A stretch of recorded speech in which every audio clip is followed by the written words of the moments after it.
Boa noite! Essa noite eu queria tratar com vocês de um tema que é muito especial e é um tema relacionado exatamente aos tempos finais, os tempos que nós vivemos e os tempos que antecedem a vinda do Senhor Jesus. As igrejas, de uma maneira geral, têm falado muito pouco desse assunto. E isso é uma pena, porque esse assunto é um assunto de vital importância na vida cristã. E perceber o momento cronológico bíblico que vivemos e quando se iniciou esses tempos finais é muito importante para a vida de um cristão. Mas antes propriamente de entrar no tema, o início dos tempos do fim, eu preciso falar com vocês sobre os 4 atos salvíticos do Senhor Jesus para que a gente possa avançar nesse tema. O primeiro ato salvítico do Senhor Jesus foi a sua encarnação. O Deus do universo, através do seu Filho, encarna no nosso planeta e aqui vem trazer a sua lição, o seu evangelho. Mas Jesus não vem só trazer a sua mensagem maravilhosa, o evangelho da paz, o evangelho da libertação. Ele também vai sofrer a sua paixão e morte aqui no nosso planeta. E esse é o segundo ato salvítico do Senhor Jesus, a sua paixão e a sua crucificação. Posteriormente, um evento de significado universal será a ressurreição do Cristo, e é o terceiro ato salvítico do Senhor Jesus. O Senhor Jesus derruba a morte, destrói, subjuga a morte, demonstrando a todos nós que é possível, ao segui-lo, ter as portas da eternidade abertas. Mas não termina por aí. Nós temos um outro evento que é de vital importância e que faz parte desses atos. É o quarto ato salvítico do Senhor Jesus. E este dia tem uma relação imensa com o nosso assunto de hoje, que é a inauguração dos tempos do fim. Nós estamos falando do dia de Pentecostes, um dia que sucedeu 50 dias posterior à crucificação do Senhor Jesus. Antes de entrarmos especificamente no que aconteceu neste dia, conforme relato de Atos 2 do Novo Testamento, eu queria falar um pouquinho sobre o significado do dia de Pentecostes. A festa do Pentecostes, ou festas da semana, ou festa da colheita, ou festa das primícias, era uma das 3 festas mais importantes da nação de Israel, ao lado da Páscoa e da festa dos tabernáculos. Ela significa o momento da colheita, o momento chegado para o recolhimento daquelas primícias, daquelas insumos mais especiais, seja do trigo, seja da cevada, seja do restante dos cereais, seja do azeite, seja do vinho, que deveriam ser levados à presença de Deus. Existe um simbolismo muito grande nessa festa e nesse evento com o que irá acontecer ali. Nós, como está relatado no livro de Atos 2, neste dia de Pentecostes estavam ali reunidos 120 cristãos com os 12 apóstolos no cenáculo, possivelmente aquele mesmo local onde Jesus celebrou a sua última noite antes da crucificação. A palavra nos informa que ocorreram ali coisas muito interessantes. Primeiro, a palavra nos diz que o Espírito Santo se apresenta ao som de vento impetuoso. Também nos é relatado que aparecem labaredas de chama sobre as cabeças daqueles homens e mulheres que estavam ali. E por fim, a palavra nos informa que todos aqueles homens começaram a falar em línguas de outras nações, em línguas estrangeiras. Todos esses três eventos têm um significado direto com a presença do Espírito Santo naquele recinto, ou com o derramamento do Espírito Santo. O som de vento significa que o vento é livre, assim como o Espírito é livre. Ninguém controla para onde o vento vai, ninguém controla para onde o Espírito Santo de Deus vai. Ele é livre e soberano na sua ação. Já as labaredas, o significado é o significado da purificação.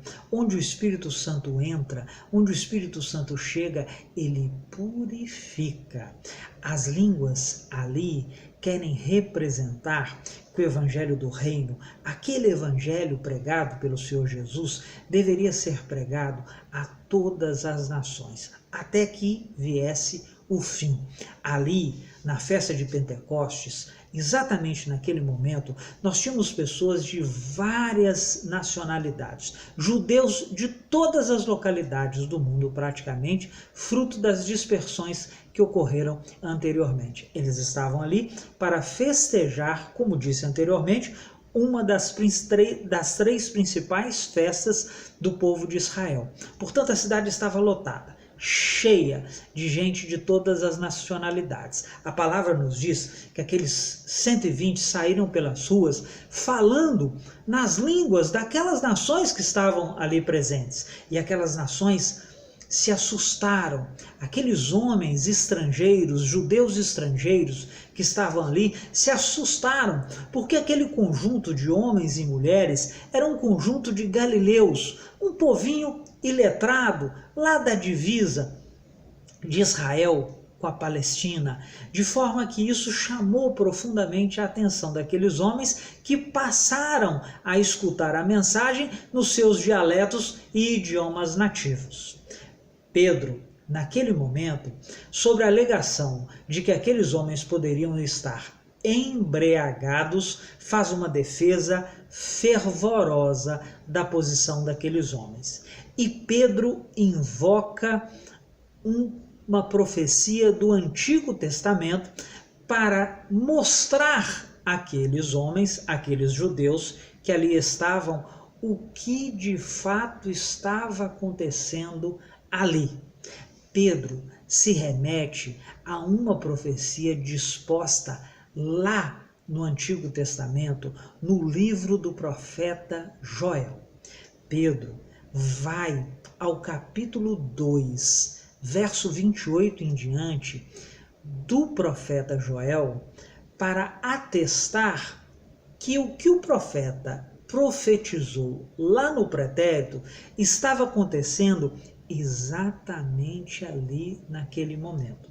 E o que é que o profeta Joel profetiza na sua profecia, capítulo 2, verso 28? O profeta Joel profecia exatamente o derramamento do Espírito Santo de Deus. E é exatamente isso que ocorrera naquele momento.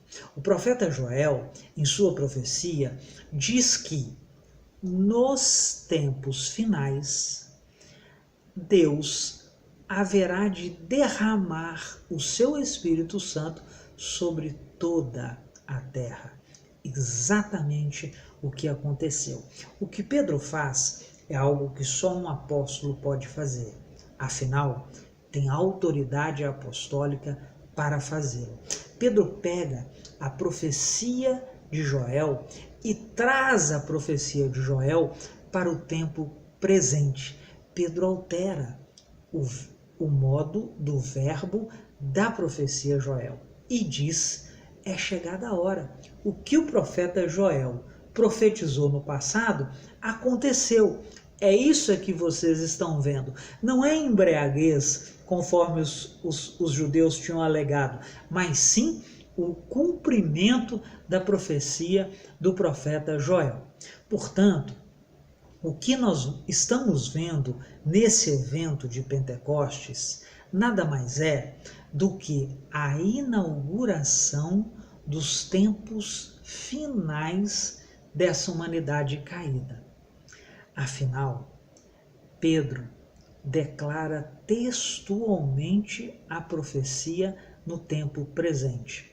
Muitos irmãos têm achado que o dia de Pentecostes é um evento que tem se reproduzido permanentemente e que o Pentecostes acontece todos os dias na Igreja do Cristo. Isso não é verdade. O Pentecoste foi um ato de Deus específico, preparado, um momento único para que ficasse absolutamente claro que o Espírito Santo de Deus, conforme Jesus tinha prometido, desceu, está sobre nós e inaugurou uma nova era, a era do fim. Portanto, é muito importante entendermos a simbologia e a importância desse dia. O relógio da humanidade, enquanto vinha discorrendo naturalmente, de forma progressiva, a partir desse momento sofre uma alteração. Os tempos agora passaram a contar de trás para frente. Estamos no epílogo da história dessa humanidade caída, nos últimos capítulos. Estamos na finalização dos tempos do fim. É possível que o Senhor Jesus esteja às portas de regressar e trazer consigo o seu juízo avassalador sobre aqueles que ainda não se renderam a ele. Portanto, não é momento de perder tempo. Os tempos dos finais foram inaugurados naquele dia de Pentecostes e estão correndo contra nós. O encontro com o Senhor Jesus é premente. Pense nisso. Não perca tempo. Não é hora disso. Que Jesus possa lhe abençoar ricamente, que você possa ter uma noite de paz. Esse é o meu desejo essa noite para você. Um grande abraço.